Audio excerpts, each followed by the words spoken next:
રાજ્ય સરકાર દ્વારા રાષ્ટ્રીય અન્ન સલામતી કાયદા 2013 NFSA હેઠળ મળવાપાત્ર વિતરણના જથ્થાની જાણકારી.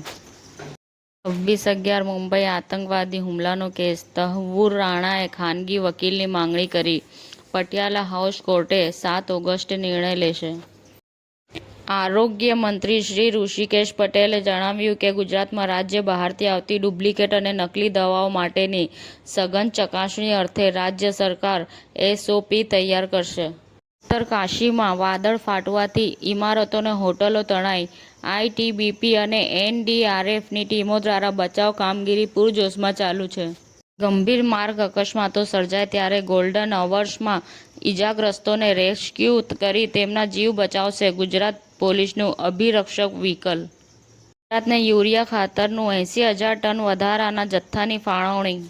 કોટક મહિન્દ્રા બેંક દ્વારા Surat municipal institute of medical education and research SMIMER hospital Surat ખાતે અદ્યતન ડાયગ્નોસ્ટિક સુવિધાનું સમર્થન કરવામાં આવ્યું. ગુજરાતી કોમેડીનો વૈશ્વિક વિજય. ધ લવારી શોએ 10 દેશો પાર કરી 13 મિલિયનથી વધુ દર્શકોનું મન જીતી લીધું. 2.5 લાખ કરોડના ભારતના ગિફ્ટિંગ ઉદ્યોગને ધબકતું પ્લેટફોર્મ. ગુજ ગિફ્ટ એક્સપો 2025નો અમદાવાદમાં ભવ્ય આરંભ કરવામાં આવ્યો. હડિયોલ ગ્રામ પંચાયત ખાતે જિલ્લા વિકાસ અધિકારીની અધ્યક્ષતામાં બેંક ક્ષેત્રની વિવિધ સુવિધાઓને લગતી શિબિર યોજાઈ હતી. કમાલપુરના PM યુવા લેખક શ્વેતા પટેલને દિલ્હીના લાલ કિલ્લા ખાતે ધ્વજવંદન કાર્યક્રમમાં વિશેષ અતિથિ તરીકે આમંત્રણ મળ્યું.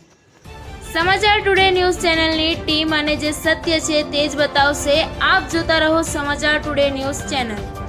ગુજરાતની ધરતીનું ગુજરાતીઓ માટે જ, એટલે કે સમાચાર ટુડે ન્યૂઝ.